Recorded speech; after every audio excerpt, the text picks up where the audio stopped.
everybody, welcome. I'm Jade Scott, this is GrowthRx, and today we are joined with Jelena Blajer, all the way from Victoria, amidst the pending lockdowns that we have here. A big shout out to those of you who are watching from Sydney, who are going through lockdowns. It's just a bit of a nightmare all around Australia at the moment, and if not, if you are watching internationally, my heart goes out to everybody who is pivoting these crazy times at the moment. But today we are going to change the topic a little bit away from COVID, which is lovely, and talk about something that is very important, I know, to GEL, which is commonly known as, and that is children, the treatment and management of children, which we often don't hear too much about as a scope of practice outside of what is pediatrics when it comes to babies, and I guess those from 0 to 12 months old or up to toddler 18 months. So that's what we're going to cover today. But I would like to introduce you first. Welcome, and let's hear a little bit more about you. Welcome for joining us. Thank you so much. So excited to be here with you, Jade, and sharing something so very close to my own heart. And I'm really pumped and excited for our little session today. Yes. Now you've got a keen interest in children and the hearts of children. You are a business owner with 3 clinics across Melbourne, Victoria. Very, very passionate mentor when it comes to education. And I guess from my perspective, from the first moment that I saw you, you're certainly a big-hearted practitioner. You wear your heart on your sleeve and you do go out of your way to help a lot of people. But I would love to know where your interest, I guess, as an allied health professional came when it comes to children, and where that focus grew from. Yeah, absolutely. It's quite an interesting story, I think.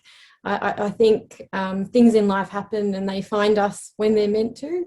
So all the way back in high school, I wanted to do medicine, and my careers teacher said to me, "You're not smart enough to get the score you need to get in, so rethink your priorities." And I still to this day, I can't believe she said that. But I think if that hadn't happened, I don't know if I would have ended up where I have. So I went on and did science at Melbourne. I was absolutely just miserable in my degree, and I worked in retail at the time. And I had a beautiful lady that would come in, and we would chit chat. And I think on this particular day, she said, "What's wrong? You're not your chirpy self." I said, "Oh, I just feel lost. I don't know what I want to do with my life, but I don't want to do this." She said, "Come and meet my osteopath. Come to my next session. Come and meet him. I think it's something you would really love." And that's pretty much what happened. I went to her next appointment and met him, and amazing. He was so passionate. He just loved what he did. And I've always had a real interest and passion for children. So I guess not just medicine, I want to be a pediatrician.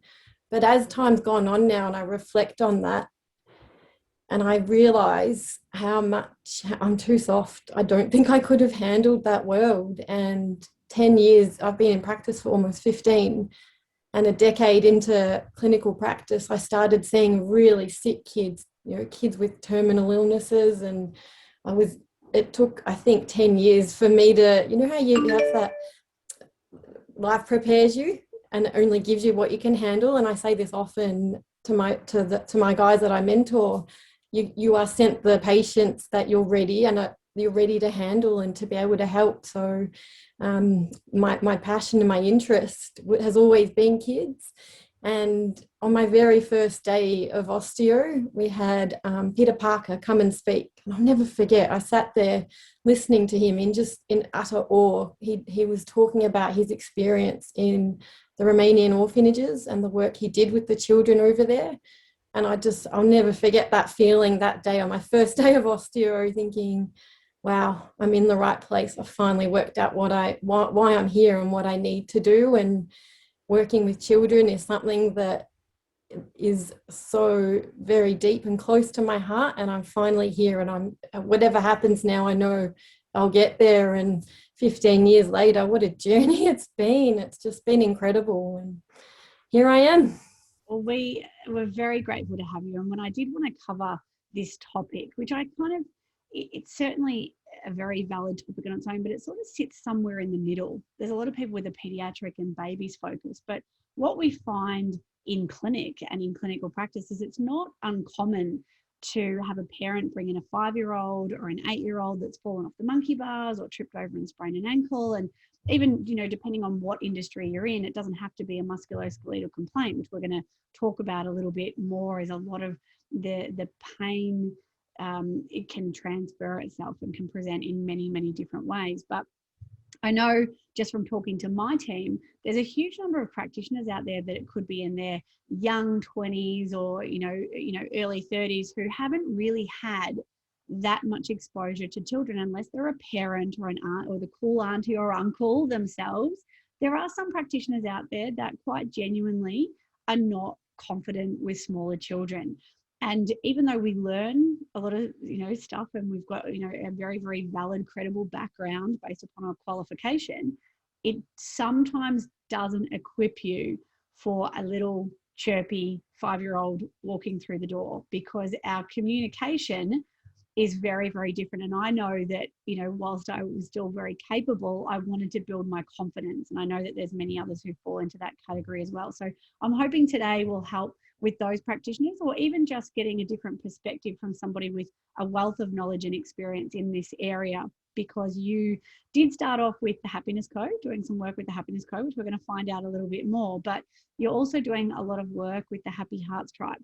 So you do have this vested interest, and I think that your level of communication, your knowledge in this area, that's what I want to draw on today. And I do want to help build the confidence in practitioners to be able to communicate more with children and talk differently to children about pain, and transferring those diagnoses and educating not only them but also their parents. And I do think it is valid, and I'm hoping you'll agree with me because you're joining me here now, that we do need to approach children differently in private practice. Would you agree? Yeah, absolutely. Absolutely. And we will go into all of that as we go in deeper. Amazing. So before I hand over to you, because I know you've prepared some slides for us today and a fantastic webinar that people are here to watch, not to hear us chatting, but I'd like to know a little bit more about you. So do you have children of your own, firstly? I do. I have 2 beautiful girls, 10 and 11, and I actually have a little 10-week-old boy. So I'm hoping he doesn't have to make an appearance today, but we'll see. We'll see. And I guess, as I was preparing and like planning out the entire morning, so he won't need me for this hour, I thought this is just exactly what working with kids is like. You have to be so flexible, and you have to go with it. So, well, if he appears, we'll welcome him. And what about your favourite holiday destination? Oh, Bali. I can't wait to go back. Yep, I totally agree. And what about favourite food, lastly? Favourite food? Oh, I have to say chocolate. It just makes everything better. Yes. Okay. Well, without further ado, we are here to listen to you and learn from you. So I'll hand over to you to share your slides that you've put together for us today and start our incredible webinar on the treatment and management of children, communication, care and management. Thanks, Jelena. Thank you so much. So I've already shared a little bit about my journey and how I ended up here. I think I find it really fascinating these days where presenting complaints that come in through my door are so different to what I thought they would have been when I was a student and even in those early years of practice. And so I thought we'd start a little bit with more the musculoskeletal type things that we're seeing, but then what else comes into practice, and in particular with children. So as Jade mentioned, I've worked with Happiness Co now for the last 5 years. And it's a preemptive space, preemptive mental health space that I've worked in, coaching and mentoring people through all kinds of different issues and different problems within their lives. So more in that mental health area. And as I've worked with patients all of these years, I realised there's so much more to patients than what we're taught at uni in terms of the actual physical and what they're coming in and presenting with. And I'm not sure if you can relate to this, but I really felt quite unprepared as a grad when faced with a person sitting in my room and everything else that comes in with them, all the baggage, all the things that they come into the room with, that's outside of just that presenting complaint. And it's no different for the children and the babies that come into the room as well. So that we're working with people on that whole mental health side of things, really, I guess it exposed me to just how important that mind-body connection is. And I would have said back when I graduated, it's all the body and a small percentage of it is the mind. But as time's gone on, I really feel very differently about that. I really feel so much more has to do with the mind and what's going on inside, and then how that physically presents when a patient presents in our door and in our room. And when we're working with children in particular, it's often not them, but that whole family dynamic that comes into that room and into our space that we have to manage and navigate and work our way through. And I think this is probably one of the biggest challenges of working with children. We're relying on someone else to speak up for them and tell us what's actually going on, and just the very importance of the history and making sure we get as much information as we can from the parent or the carer, who it is that is in front of us, to make the best clinical judgment that we can as to what is actually going on and what we're going to do about it, and how we're going to be there for that little person in our room and for their family or whoever it is that's come into the space with them. And I guess from there, I realized there's a gap. We need help. These parents and these people that I was working with, and even clinically I was seeing, a lot of the time even parents have trouble connecting in and reaching their children in a way that they can feel really, truly deeply connected and understand.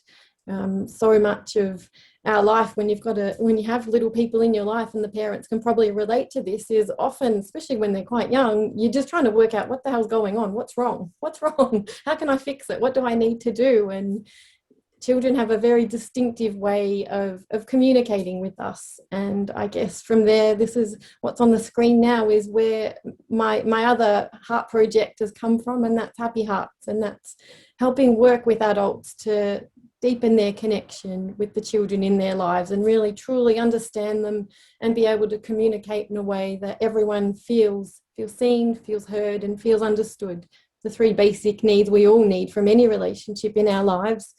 And how we do anything is how we do everything. So again, the need to feel seen, to feel heard, and to feel understood, and bringing that into the room when we have, regardless of the age of the patient in front of us, that's what they need from us. And really being able to hold that space for them and helping them with that comes trust, it comes connection, and it comes from there we can work in the space of health and finding the health. And ultimately, as an allied health practitioner, I know there's many different modalities within this group, but the hands are a direct connection to our heart. So what a gift we have. We get to connect our hearts with our hands to our patients. And children, especially when they're non-verbal yet, they're not communicating, they're definitely communicating. They're amazing. They really, truly are. I really see it as such a gift to be able to work with children in this way and be able to help them in a way that maybe somebody else hasn't been able to in their lives yet, when they come in pain or in distress or whatever it is that's brought them into our room on the day.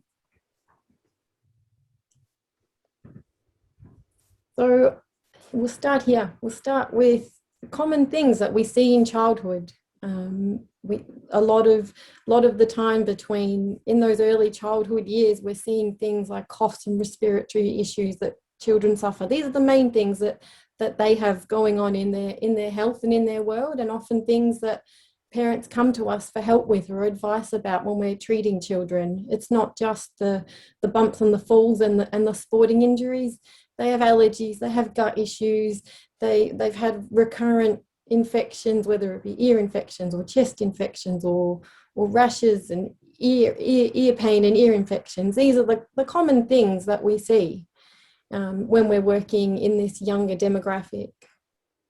And I guess before I really go into what I'd like to focus on, I just want to make sure that our history is as thorough as it can be, because you don't want to miss anything. And often with children, the nasties come up in quite surprising and scary ways. And I'll share a story with you about one. I guess we all have that case that haunts us and that we think about and we sometimes lose sleep over, and I'll share that with you, and how I guess this particular little girl, Mia, has really shaped me as a practitioner, and what she taught me through what she went through and what her family went through. So just making sure we're looking for these red flags and making sure we're ruling out any other cause for what could be going on with the patient on our table. So in children under than 2, neurological symptoms can really come out in very different ways. It can be just being irritable or lethargic. There can be developmental delays or regressions and changes in their head circumference. And these are vague things and they're non-specific. And often we see these things without any other underlying cause of them or any red flags, but they're things to be aware of, and building that clinical picture through our history, through our differential diagnoses, and making sure that our management is spot on. And if things are not responding, looking to see what else could be causing the issues. Headaches in young children, are also, we need to make sure we know exactly what is going on and why, because there are so many nasties that can cause headaches. We can see changes in gait, seizures, and all different musculoskeletal deficits and abnormalities. And these, you can see cranial nerve palsies, motor and sensory problems, can all be a sign of severe malignant condition. So making sure our assessment is also as thorough as possible to rule out any other underlying causes for these things that we're seeing. Musculoskeletally, they might present with bone pain. It might be localized pain or generalized pain or spinal pain, which we see a lot. We see so much of this in allied health. Pathological fractures and masses are probably more obvious ways of seeing if if there is an underlying issue that this patient has come with. So Mia, super Mia, little 2-year-old girl that I was seeing. I see she has 2 older sisters, and that there is a history of chronic asthma in this family. So Mia was being brought in with all kinds of musculoskeletal causes of chest pain and chest tightness and breathing related difficulties. Every time she'd get a cold, she would have a lot of trouble with her breathing, and it was looking like asthma was also what was her path, unfortunately, in terms of what was causing her issues. And on this particular day, she was brought in. She'd spent a week in hospital, just not well at all, with chronic respiratory issues. And the parents brought her in for a checkup with myself, just to see if there was anything I could do to help her. And on this day, and I just wanted to interject with something here, the importance of trusting your intuition, and in particular with children, intuition, that alarm bell rings, and never, ever, ever ignore that feeling or that sense of something's not quite right here. And on that day with Mia, something was just not quite right. It didn't seem as straightforward as just her asthma playing up. So I did my assessment of her, and I just said to the parents, was anything else checked in hospital? Were all of her organs and all of her systems assessed? And interestingly, no, they hadn't at all. So we went back to basics, even though she'd been a patient for many years. I went back and did a complete thorough medical examination of Mia that day, because I just felt something wasn't right. And on her abdominal examination, there was a big hard mass sitting right under her diaphragm, off to one side of her rib cage. And when I asked the parents, has anyone checked her tummy? Has anyone looked anywhere else other than her breathing? Blank looks from the parents of no, not at all. And I guess the other thing with children is sometimes you have to really keep your poker face, because at this point I was really starting to feel very not good about what I was feeling and what I was seeing. So Mia was sent off for some scans. It was Christmas Eve. I'd put her in at the end of my list because I just wanted to check on her before I went on leave for a week or 2 weeks or whatever it was, and just make sure she was okay. And clearly she wasn't.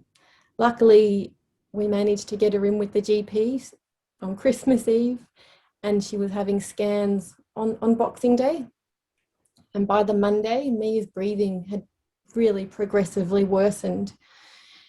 And at that time of year, as we know, it's very hard to see specialists. And they ended up taking her to the Children's Hospital because there was a mass found in her kidney. She had a 10-centimetre tumour in her tiny 2-year-old body, and her lungs were failing, and her liver was failing, and her kidneys were failing. And nobody had realised just how sick this little girl was, and it wasn't just asthma. So this one, and what Mia's been through and what her family's been through, I guess is one that imprints on you forever, because you just don't want to miss anything, and you just always want to trust that instinct and that little bell, that little thing, that little something that you feel as a practitioner when something's not quite right. And she couldn't speak, she couldn't tell us. And for years, Mia's still here with us, thankfully. She has nephroblastomatosis, so both her kidneys had tumours, and the nephro ultimately is where tumours grow from. So it's not an if, it's when the tumours are going to come back. And I say we because I feel like I've been part of their journey for 5 years now, and what they've been through, and I've looked after Mia through her chemo and through all of the different things that she's been through. And whenever she gets better, she refuses to see me. Don't need gel, don't need her, don't want to see her. But the thing is, when she asks for me, and sometimes a year would go past, she'll say, I need gel. She'll ask for me. And every time now, 3 times, it's when the tumours have come back. So kids know, they understand their bodies more than we can possibly fathom how in tune they are with themselves. So, yeah. It's certainly a good point that you make there when it comes to intuition. When people can't communicate verbally, often our gut is all we have. And Michael, one of our mentors at work, calls it the barking dog in your ear that doesn't stop. And I think it is really important to not so much overcare. I mean, we don't want to do unnecessary investigations and all those sorts of things, and create more fear in parents. But you certainly do need to listen. I think stories like this are really powerful and really important for the impact that you've had on little Mia's life. I think there's a lot of people watching that won't forget that story either. Thank you for sharing. No, that's okay. Like, it's one, like I said, it still stays with me, because you always think, what else could I have done? Could I have found it sooner? So you just, you don't want to miss anything. So, as I mentioned before, when a little person comes into the room with us to see us, we're working not with them, but with the entire family dynamic. And sometimes that can be brothers and sisters and mums and dads and grandparents. It's interesting, isn't it, when you work with children, as the different amount of energy that comes into our room and that we are faced with when we're working with children. And often I say to my guys when I'm mentoring, say, the person on the table and the treatment's actually the easy part. That's actually the bit that's so simple. It's all the rest of it that is the most challenging thing, I think, when working with children. And I think maybe this is possibly why when you aren't as experienced, you don't feel as confident when a child, especially a young child, comes in and they can't communicate with you, when you're really very much relying on what you're being told in your history. So the whole family dynamic is why I think working with children can be so very challenging. And I think the way we connect and the way we communicate with the child can really drive the way the treatment goes. Sometimes it can be a very calm and peaceful and easy kind of day, and other days it just feels like you're going around in circles. You're chasing a child around the table or crawling around. I've been known to crawl around on the floor with toddlers, because you have to be fluid. You have to be open to working in a way that you get what you need done, but it might not look like how we're taught at uni, where your patient comes in, sits down, gives you their history, does their assessment beautifully, and then sits on the table and you can do your job. It's not like that with kids. And how you come into the space and how you come into the room can often have a really big impact on how that goes. I've always said, and I've always felt, that children are our mirrors. They mirror how we are, basically. So if we've had a very crazy morning and our head's in 5,000 other things, and then we've come into the room to see our patient and we're in a buzz, they feel it, and often that's when they bounce and they play off that. So I guess creating a space and a room where children feel safe, somewhere that, and this has been really challenging for me with COVID, because my room, any of the other practitioners that come in and use it that don't see children, their patients often comment on how it looks like a toy shop, because it's set up in a way that they feel comfortable to come in and play and touch and do what they need to. But with COVID, I've had to really, the rooms are not like that anymore. And a lot of my tools I had in my kit of helping kids feel safe and comfortable in the space, it's unfortunately not, we're not able to do that as much with all the cleaning procedures and the touching. So thinking about ways that you can make your room feel safe and calm and easy for the children to feel comfortable in is really important. But being creative in how you do that is, with COVID has been very interesting, not being able to have our toys for the kids to play with. So I'm not sure how much of you have studied and looked into the impact of parenting and our parents' brains, and how they have such a big impact on a child, and how it is that they then learn to become resilient, how they learn to face adversity in their own lives, how they learn to deal with challenges, and they can be physical and emotional. And a lot of what I found is the physical and emotional, sometimes it's very hard to separate those out. And so much of my day now, children are brought to me for more an emotional reason than a physical. And I find that really fascinating, because in my years of study, we just learn about the physical. But now when I have a child in front of me and the parents brought them in for anger management or excessive tantruming or issues with not wanting to eat or sleep, it's really fascinating that the underlying cause of a physical complaint is more often than not has an emotional anchor to it. And we really see that with children in particular.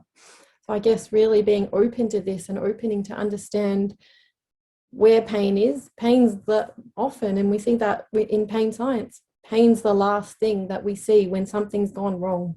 Pain's the body's last way of saying something's not right. And in children in particular, it's often the emotional state that they're coming in with that shows us something's not right. And then working out, is it a physical or emotional, or is it both that's caused them to come in with whatever it is that they're presenting with. So increasing a parent's own resilience and emotional health has a huge impact on their child's. Dr. Martin Siegel's a leader in this space, and he talks about the mirror neurons in the brain, and how as children develop, their brains mirror their parents' brain. And as parents become more aware and emotionally healthy, their children will reap the rewards and move towards health as well. Because and I think the amazing thing and the gift of working with children is their whole vitality and mission in life of their body is health, is to grow and to develop in health. It's not in disease. In a newborn, a fractured clavicle heals in 7 days. How is that possible? That's the rate at which their cells are regenerating and renewing, and their whole system is geared towards health.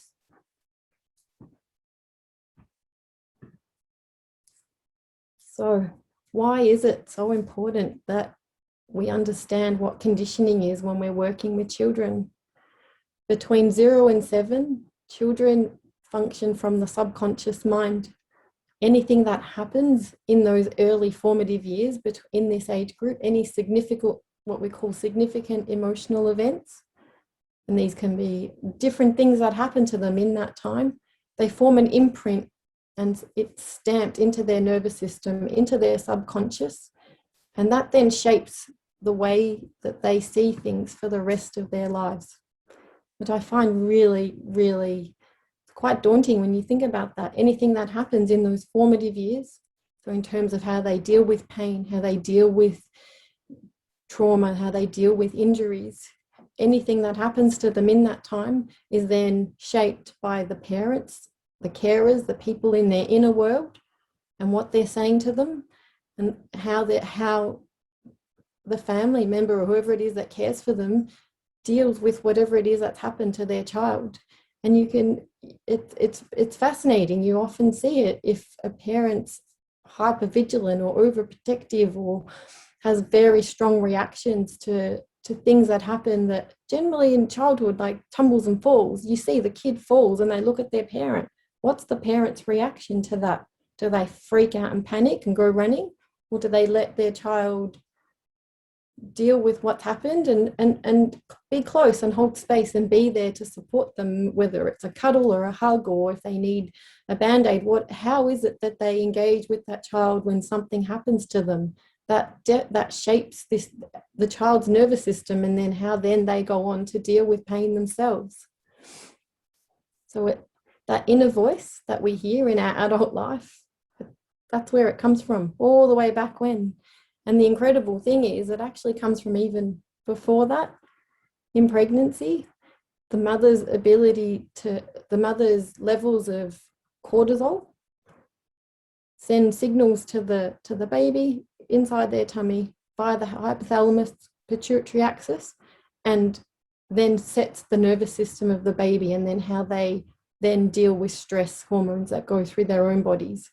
So we talk about babies and children, but there's so much more that happens before that in utero that can really impact on the way their own nervous system deals with pain and how they deal with pain. So the children's inner voice is shaped by the words we use and the things we say. It forms the basis of their blueprint of the world and how they navigate it.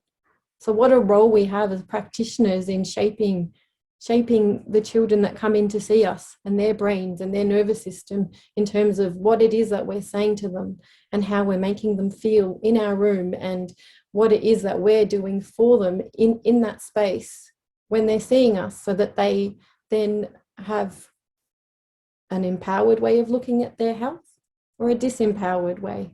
And when we're feeling empowered, regardless of age, obviously in 0 to 3-year-olds, before they're verbal, we don't know because they can't talk to us. But it very much, that voice and that subconscious mind is like a little sponge that sucks everything in and holds it. And with neuroplasticity in the brain, we know that anything can be changed. Any neural pathway can be changed for the rest of our lives. There's no time frame on neuroplasticity, but it's so much harder to change. And often it's not until something happens to us later in life and we have a chronic illness or we have a chronic injury, and we realize that we probably need to work as much on our thought process around that and our healing as much as the physical to overcome it. So communication is key. And how do you do that in a non-communicative patient? Our eyes have such a powerful way of connecting with children. So often getting down at eye level, like simple things like that. And I often sit on the floor because children feel safe. They don't like being up on a high table. They want to feel grounded and earthed, like we all do. And often when we're in a state of play, because oftentimes in my room, I'm on the floor playing, or they're playing and I'm treating. So I'm helping create a safe space for them where they feel comfortable. And often with play, when kids are engaged in play, that's when they talk. that's when they share. That's when they give us those little gems. And I see this with my own children. If I know something's going on with one of them, we'll either draw or we'll color or we'll play with Lego. And that's when I can get out from them what's actually going on. So I guess another point in think outside the square, because children just don't come in and sit down and say, this is where it hurts and this is what I did and this is why. And in particular with consent, so important that we ask when we're working with children, is it okay if I put my hands, and teaching them. And I think that's a really important lesson in teaching consent from a very young age, and knowing what's comfortable and what's not comfortable. And sometimes with children that I treat, if my hands are in a place that they're not comfortable with and they're squirming around and they're trying to get away and they're being really vocal about not wanting to be there for whatever reason, they might be tired, they might be hungry, or they just don't feel comfortable in that clinical setting, I'll take my hands off and I'll say, you tell me, where would you like my hands? Where do you feel like you need my hands to be? Where would you like me to work? And it's never failed me. They'll say, here, this is where I need your gel, or they'll put their hands on their tummy, and it might be completely away from where I want to be and where I need to work. But trust them, they'll tell you. Children are so intuitive and they will tell you where they want you to work.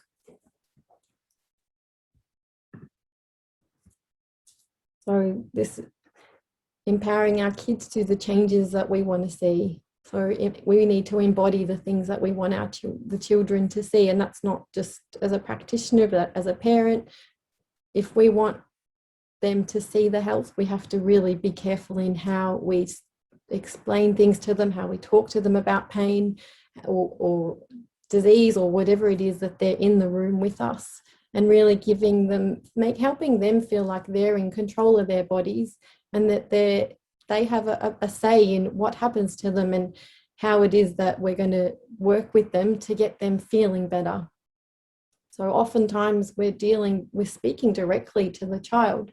There is permission from the parent often needed with techniques and explaining, but so much of working with children is that to and fro between them, you and the child, and you and the carer, the parent, whoever it is that's brought them into the space, and helping everyone understand why it is that they're there and what you're doing and what you're going to do about it.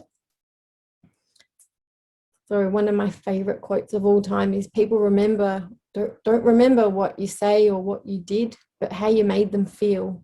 And I guess that feeling, especially with children, is so important, of feeling like they're in a safe space where you're there and you're listening and you're trying to understand what it is that's troubling them.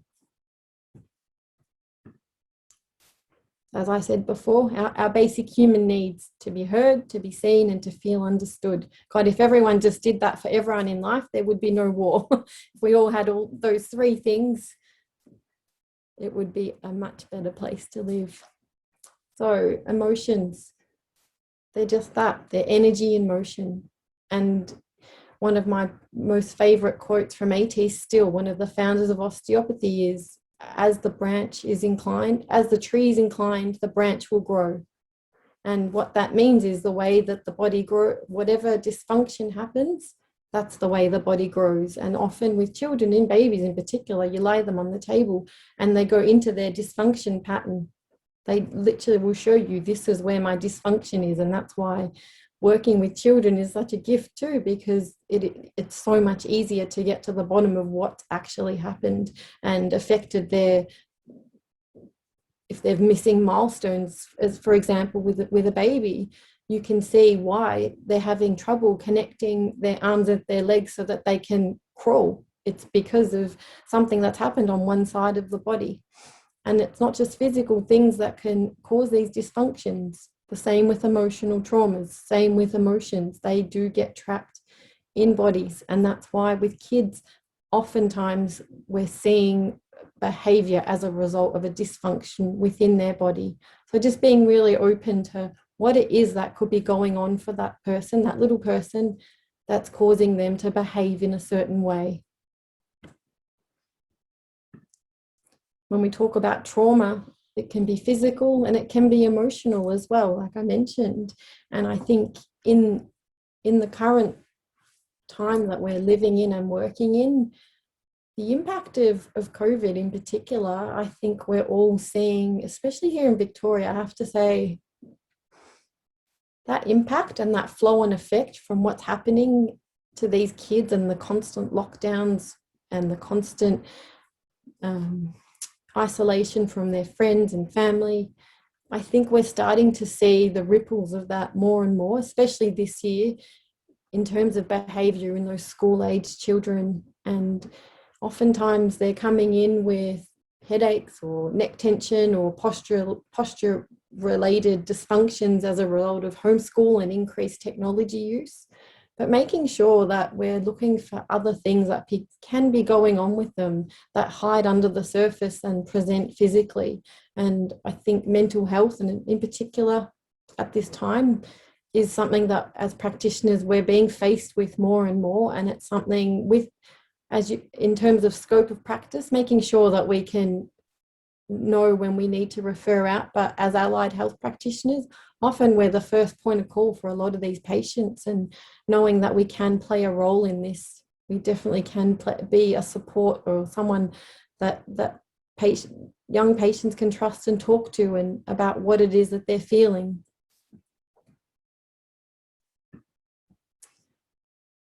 So, one generation of deeply connected, loving parents and practitioners would change the brain of the next generation, and with that, the world. And what a world we live in right now, and what an opportunity we have to help these young people that we're working with, and how we're shaping their ability to deal with pain, to deal with disease, to deal with the things that they're faced with and that they're hearing about constantly in the world as a result of the situation we all find ourselves in.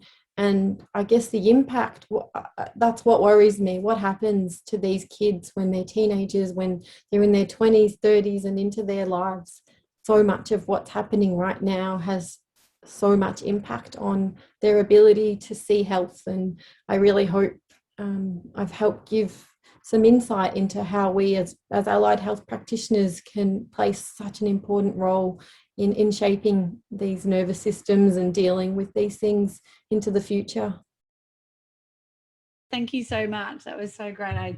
I've scribbled a whole lot of notes at the back, and I think I just wanted to reiterate some of the great points that you make. And I think it's so evident now, and the research is pushing us towards this mind-body connection.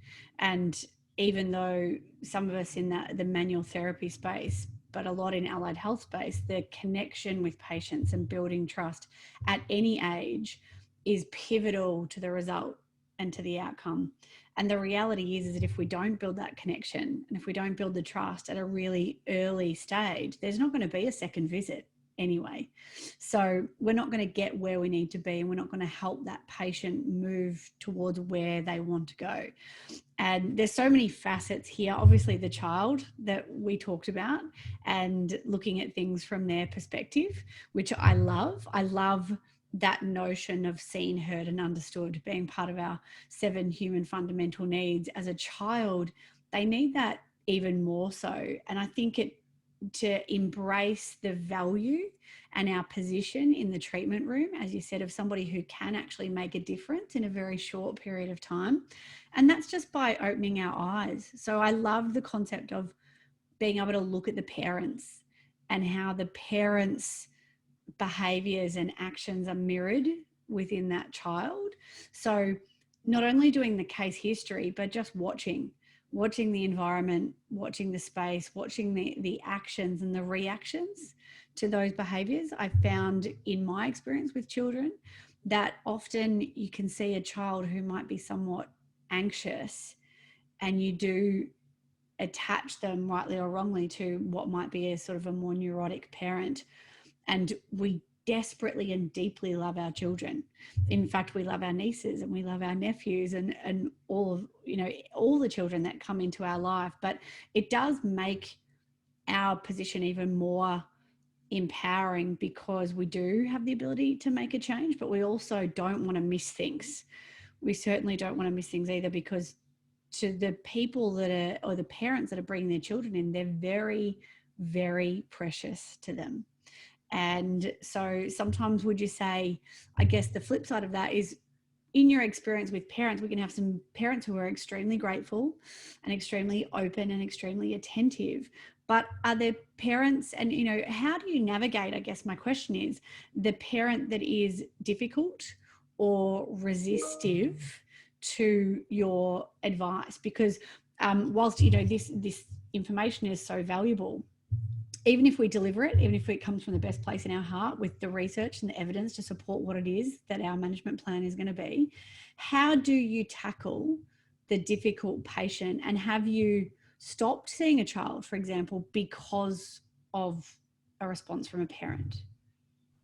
Yeah, it's a good question, Jade, and it is something that we don't see a lot of, but you do get faced with parents that might be resistant to what it is that you're saying. Or I spend a lot of my day working with new mums, and they can be very defensive. And I guess it comes back to language and using the type of language that we're using, and I guess coming from a place of, not, you're not doing this, have you thought about this, or more suggestive in a way, as rather than saying, I guess it's really hard. Parents, we all struggle with parental guilt and thinking that we've missed something, or we're doing something wrong, or we're not enough, or we're not doing enough.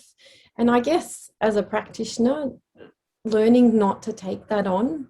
And often one of my mantras is, not my monkey, not my circus. And I'm here giving you the best of me, my time, my advice, my wisdom, and I'm doing everything I can to make sure I help, whether someone takes that on or not, or chooses not to, or is resistant to it. More often it's to do with their own insecurities, their stuff that's blocking them or preventing them from being able to be open to it. And it requires a lot of patience as a practitioner, and really staying calm and centered and grounded, and just holding that space for them. And often the ones that give me the hardest time go on to become my most loyal patients, because I hold space for all of the things they bring into the room. As I mentioned earlier, they just, with them comes everythher else, and their conditioning and their life experiences. So I guess just having that in the back of your mind, and not taking other people's stuff on, which is hard. And some days when you have 5 in a row like that, you think, oh my God, what a day. And, you know, building on that, we are generally, as practitioners, to find ourselves in this space, in this industry, we're very empathetic humans. And especially, I know more speaking for myself, when it comes to children, you want to go that next level, and you do want to go above and beyond, which I guess leads me to my next discussion point and question. That conditioning from 0 to age 7, I found really fascinating. And we can appreciate the science behind neuroplasticity. When you see a child, and in the room, for example, you've got a child in pain, and you're seeing that parent's reaction to that pain, and basically how the child is being managed is a reflection of that parent's reaction. How do we as practitioners interject with that education? Because that's somewhat outside our hands. Is that when you refer the parents off to a course, or to, I mean, how do we, if that's much, much deeper than what we can actually do, because that's from years of behavioral patterns and mirroring, what is your advice there to a practitioner who thinks, who goes home and takes that home with them, thinking, I can't let this sleep. I really want to help this child, but to help this child, I need to help the parents. Do you advise on courses, or do you just stay involved in the care? What sort of trajectory should we take in that instance? I guess before I answer that, I guess one simple thing that I find really effective is, often some children behave differently in the room when the parent's not there. And if I'm having that kind of dynamic happening, I'll actually say to the child, would you like mummy to sit in the waiting room while you come in today, or daddy, or whoever it is that's brought them? and they don't leave the clinic, like the parents in the space, but not actually physically in the room. And sometimes you get a completely different picture of what's actually going on when you separate that out. And often diagnostically, that helps because you can see how much of that is that parental influence on what's happening and how the child's behaving as a result of what's happening, or is there no relationship? So that's what, so I've taken a step back, but I find that really helpful. And then sorry to interrupt. It is a good point you make, because I just wanted to build on that there. I know myself, it's not very often that I would broach that concept of getting the parent to wait outside, particularly with a 4-year-old. And I know that a lot of practitioners would sit there and say, where are we legally positioned with that? Can you extend on that? Like, where do we sit there legally? I make it very clear they're not to leave the practice. They have to be there. And as long as the parent consents to that and they're okay with you having that time with the child in the room on your own, I've never had an issue with that. But I make it very clear they're not to leave. They have to physically be in the building. And it's not often that I've had to do that, but it's in those particularly challenging situations with some parents. I've got a case I can share of a father with Asperger's who would be standing right here, right there, well, over my shoulder while I'm examining and assessing, and like completely battering my ear with a million questions where I'm trying to focus on what I'm doing. And I think I tried and tried to work through that. And that can be really challenging when you're trying to work with your patient and someone's just a barrage of questions. And I guess feeling confident enough to say, is it okay if I go through this process uninterrupted, so I completely focus on the child and be engaged with them, and just so they feel safe with what I'm doing and not me trying to talk to you and do what I'm doing? Because when you're getting pulled in and out of it, kids don't like that. They don't like how that feels. They're kind of like, well, you're talking to them or to me? Or often that's when you're trying to explain to the parent that they run off and try and climb your table or open your blinds or whatever it is. Like, they feel that chaotic, I guess, the chaos of that. So I guess feeling confident enough to say, I promise you we'll talk about everything, and you can ask me any question you have. I just need this space and this time to focus my energy and my attention. And most parents respond to that. They kind of go, oh, they don't even realize that that's what they're doing. And I think, a lot of kids actually really like that. They're like, oh, you're focused on me. This is about me. It's not about mum asking you 5,000 questions. Yeah, it's a really good point to bring up, that we do have that as an option in those instances, which is really good, which I guess, and then leads me to my final question. I loved the stuff that you were suggesting when it comes to play and getting down. I know that that's what I do. You get down on the floor and, marching like a soldier, and then you can be a fairy next minute. And I think we have to be really adaptable when it comes to kids, but also we need to have a look at, obviously, things that engage kids. They love animation. They love anything that's over the top and over emotive. And sometimes you do need to put on that different hat that makes you likable to a child and want a child to want to be around with you. They love the wiggles. I've been prone to dancing, and we have to get comfortable being uncomfortable around kids and doing silly things just to build that trust and engagement with a kid. So I'd love from you, what are some of the tactics, particularly even in examination when it comes to children? What are some of the visuals or the stories that you'll use if you're trying to get a child to engage in flexion or extension, or actually to, I guess, obviously we can perform it ourselves and get them to copy us, but if we're wanting to watch and those sorts of things, are there certain strategies that you use to help with movement and assessment when it comes to kids that some people watching could learn from? Yeah, for sure. Often kids have a toy with them, so I'll ask them if I can have a look at their toy and show and do the movements with the toy, and if they can copy them. And that often works well. And it's not you, especially at that assessment stage, sometimes they're still a bit timid and a bit nervous, so I don't want your hands on them yet. And it's a good way to ease into that. I'll put my hand here on Teddy and look at Teddy. Can you copy Teddy? Or using mum or dad in the room, say, if you want them, can you turn and look and see what they're doing and poke your tongue out at them? Like, just kids love to have fun and they love to be silly, and I think that's the best part about working with kids. You get to have fun with it as well. And like you said, just I don't find that uncomfortable at all. I find being silly very easy. But if and I think when you love working with kids, they feel that, and that really comes through. And just not worrying about what anyone else thinks. And soon as you just need that little in, as soon as you get that cheeky smile from them, you know you're in, and they're going to listen to you and do what it is that they like. So observe, what have they come in? How have they come in? Are they in a costume? Can you see they love Ninja Turtles? Like, talk to them at their level about what it is that they're interested in, and get really curious. And often I don't even start with the history. I'll ask them really random questions so that the child and we can connect, and we can have something we play with and that we talk about that's outside of what it is that they're there, that they are there for. And I will always ask with a child that can speak, do you know why you're here? And often, because so often as a parent, they just come in and then they're just blah. It all comes out, and you spend 10 minutes of the parent talking at you, and the child's just sitting in the corner. So I think making them feel important and special, and like that you're there for them, and you really want to be there to help them and understand them. So creating that connection first, I think, is really important. And often parents soften, and they kind of breathe out and relax. They're like, oh, she's got this, like they're going to talk to her, they're going to behave. And so many times, like, parents will say, yeah, there's no way they're going to get up on that table and do what you need them to do. And then they look at me like, I don't know how you did that. And it's all about that initial kind of connection you're making with that child.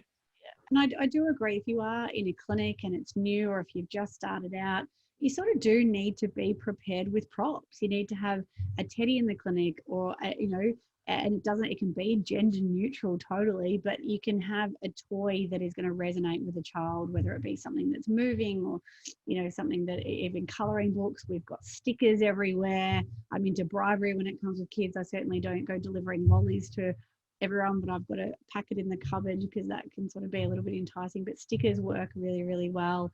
Coloring books, pens, all those sorts of things. I think you need to have them. If you've got them there and you only use them once or twice a year because you're not in a pediatric clinic, they still come very much in handy when you need them, rather than trying to pivot with a spiky ball or something like that, which is also good. We use those at the clinic, rolling spiky balls around, and all of those sorts of things. But I think it's certainly important to find your inner child when it comes to treating a child yourself. And I guess that would be my last question. If you are a practitioner that is not overly goofy, or is a little bit shy and not outlandish, and doesn't want to do all these stupid things like dance around the room like a monkey and get down low, what's the suggestion for, not to say, well, they should just stay away from treating children, but is there other ways where people who aren't so extroverted, I guess you would say, and it doesn't have to be an extroverted, introverted thing, but somebody who doesn't like being so animated, what are some other strategies that you can use with children? Is it just simply just talking to them? Yeah, I think so, absolutely. And just trying to find something that you can engage them with. That's what I was saying before, just something that you can connect with them with. And kids are amazing. As soon as you open that door, they just give you so much. And some kids don't want to talk. And with what's been happening with not being able to have so many toys in the room just because of the cleaning nature, I've had to be really creative in what else can I give them, or what else can I do? And blue tack goes a long way, because they can take it home with them, or you can throw it out. But sometimes when you just keep their hands busy, their mouths open and they share. So it doesn't have to be goofy and silly at all. I have a pig cup that I drink my cups of tea out of, and sometimes if I can see they're giving me nothing, I'll just say, excuse me, I just need to drink out of my little pig cup here. And they just think outside the square. My kids, they're actually really they read us, and if you're nervous, often they feel that too. And that's what I was talking about earlier on. Like, really be in check with how you come into the space, because they will mirror that. And if they're being resistant, pivot. Try something different. Try something else. Yeah. And sometimes I end up treating out in the Pilates studio because some kids don't like being in a closed room. We got, just really being creative with, I have a pig cup that I drink my cups of tea out of, and sometimes if I can see they're giving me nothing, I'll just say, excuse me, I just need to drink out of my little pig cup here. And they just think outside the square. My kids, they're actually really they read us, and if you're nervous, often they feel that too. how things should look and then how things go, and being okay with that.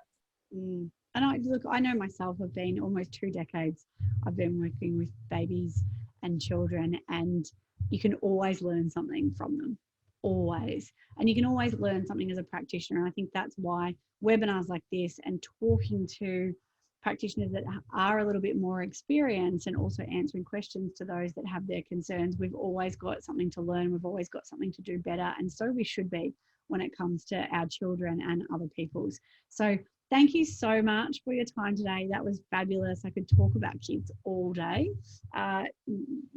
So my little 3-year-old this morning, I probably wouldn't have said the same thing about him. Yes, we did have an interesting morning this morning.